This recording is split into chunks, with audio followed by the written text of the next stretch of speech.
Leitura do livro Porcos na Sala, um manual prático sobre libertação. Capítulo 10. As manifestações demoníacas. Quando os demônios são enfrentados e pressionados por meio de uma luta espiritual, às vezes eles demonstram sua própria natureza através da pessoa, de várias maneiras. Estes espíritos maus são criaturas das trevas. Eles não aguentam ficar na luz. Quando sua presença e suas táticas são expostas, eles são capazes de ficar agitados e frenéticos. As manifestações parecem não ter fim. Nos limitaremos a poucos exemplos. Satanás e seus demônios são identificados como as serpentes. Em Lucas 10:19 diz: Eis aí, vos dei autoridade para pisardes serpentes e escorpiões. E em Apocalipse 12:9 diz: E foi expulso o grande dragão e a antiga serpente, que se chama Diabo e Satanás, o sedutor de todo o mundo. Não é de se surpreender que manifestações de serpentes tenham sido vistas, por exemplo, na língua. Elas motivam a pessoa a esticar a língua para fora e fazem a língua se mover-se rapidamente, de fora para dentro, exatamente como a da cobra. Os olhos podem tomar as características como as da cobra.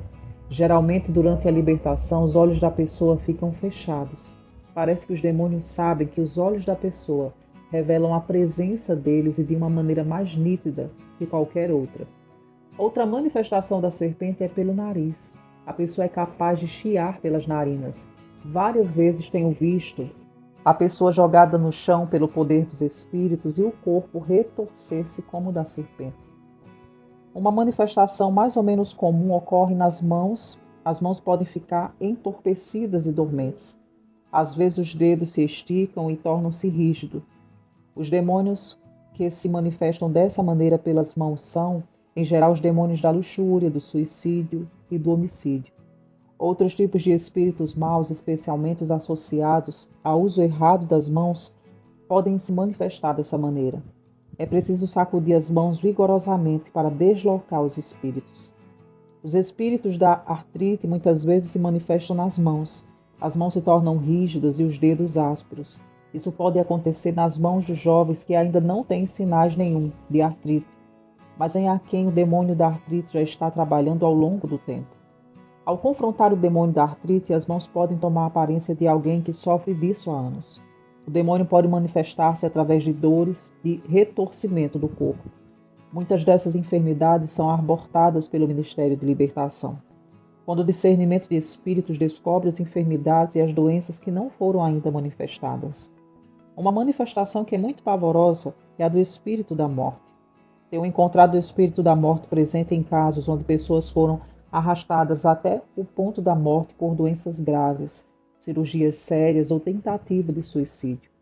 Um homem com o espírito da morte tinha sido oficialmente declarado morto por afogamento, mas foi ressuscitado pela ação do médico. Ao se manifestar, o espírito da morte faz com que as pálpebras fiquem abertas e os olhos fiquem para trás. A pele da pessoa toma a cor da morte. Uma jovem senhora de 25 anos veio a nós para o ministério. Ela era uma pessoa meiga e de natureza passiva. Vários demônios foram expulsos e estávamos sentados, quietos, esperando a direção do Espírito Santo. De repente, o rosto da moça mudou-se drasticamente e outro demônio apareceu. Não há meios de descrever como a manifestação apareceu, especialmente pelos olhos. Sem virar a cabeça, seus olhos movimentaram-se para olhar cada pessoa na sala com um olhar fixo. Minha esposa e eu estávamos sentados bem na frente dela. Mais 3 membros da nossa equipe de libertação estavam presentes, juntamente com o pastor da moça e a sua esposa.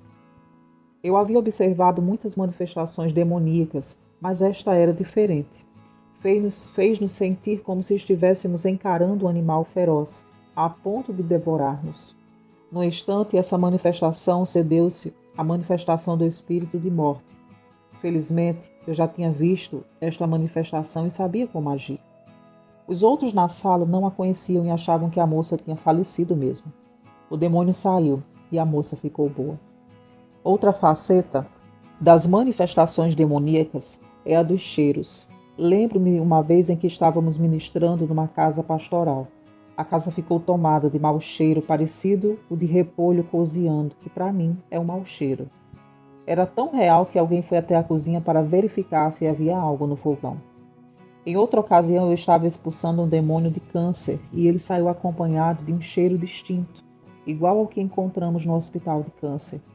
Com muitas experiências pastorais no hospital de câncer da cidade de Houston, Texas, reconheci logo o cheiro.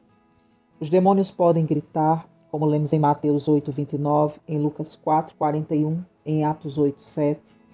Estávamos em meio de uma libertação quando uma moça de 17 anos aproximou-se. Ela disse que tinha sido envolvida com feitiçaria. Mandei-a sentar-se no assento à minha frente, abri a minha Bíblia e comecei a leitura de Deuteronômio 18, do 9 ao 15, que declara que feitiçaria é uma abominação ao Senhor. Enquanto estava lendo o versículo 15, que diz que Deus levantaria um profeta, Jesus, e a ele ouvirás, um grito agudo saiu da boca da moça. Levantando os olhos da Bíblia, vi as mãos dela com garras estendidas à Bíblia. Antes que eu pudesse reagir, as unhas compridas tinham rasgado aquela página da minha Bíblia, no versículo que eu acabara de ler. Começamos a expulsar em nome de Jesus os demônios de feitiçaria e os espíritos da mesma tribo, e logo ela foi liberta da sua opressão. O espírito de orgulho pode manifestar-se de várias maneiras. Ele pode fazer a pessoa sentar-se ou ficar de pé muito ereta e cruzar os braços sobre o tórax, ou arrebitar muito o nariz.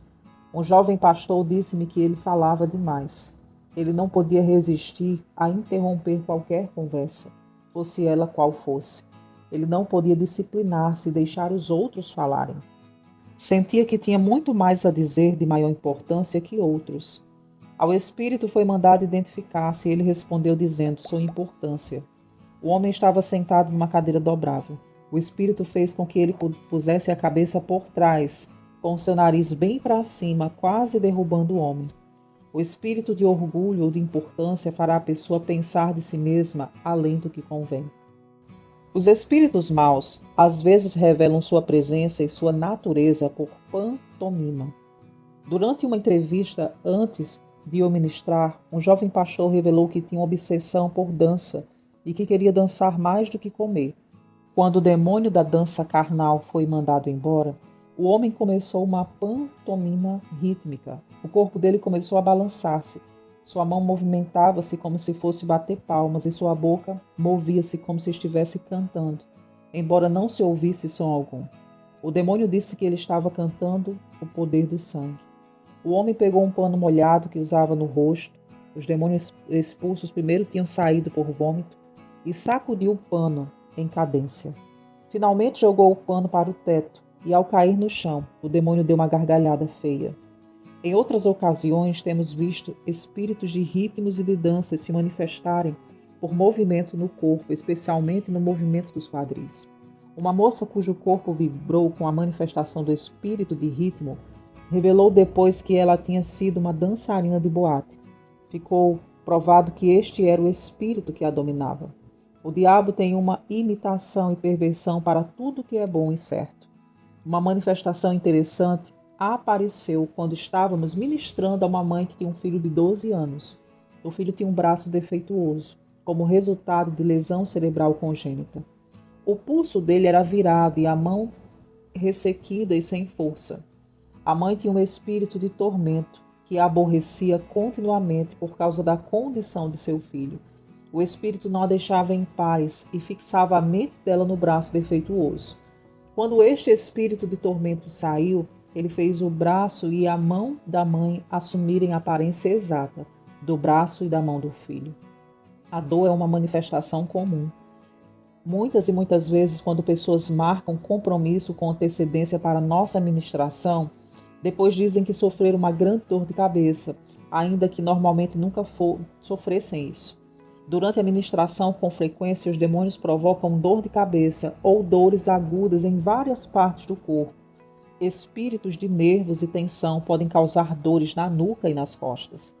Geralmente, o ministro de libertação imporá as mãos na área dolorida e mandará o espírito se desligar. O demônio é expulso e, no instante, o corpo é aliviado da dor.